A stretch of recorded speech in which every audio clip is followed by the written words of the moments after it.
વડોદરા શહેરમાં બનતા મિલકત સંબંધી ગુનાઓ અટકાવવા તેમજ બનેલા ગુનાઓને ડિટેક્ટ કરવા માટે આજરોજ ઝોન 3 ડીસીપી તથા 2 એસીપી તથા 5 પીઆઈને સાથે રાખીને ઝોન 3 તરસાલી દંતેશ્વર વિસ્તારમાં પોલીસ દ્વારા કોમ્બિંગ હાથ ધરવામાં આવ્યું હતું।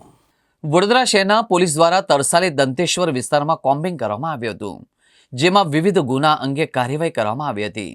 વડોદરા શહેરમાં બનતા મિલકત સંબંધી ગુનાઓ અટકાવવા તેમજ બનેલ ગુનાઓ ડિટેક્ટ કરવા સારું કોમ્બિંગનું આયોજન કરી જેમાં ઝોન 3 ડીસીપી તથા 2 એસીપી તથા 5 પીઆઈને સાથે રાખીને ઝોન 3માં આવેલા તરસાલી દંતેશ્વર વિસ્તારમાં પોલીસ દ્વારા કોમ્બિંગ હાથ ધરવામાં આવ્યું હતું। એમસીઆર તથા હિસ્ટ્રી ચીટરો ચેક કરવામાં આવ્યા હતા તેમજ પ્રોહિબિશન જુગારની પ્રવૃત્તિ સાથે સંકળાયેલા ઇસમો વિરુદ્ધમાં કાયદેસરની કડક કાર્યવાહી કરવામાં આવી હતી।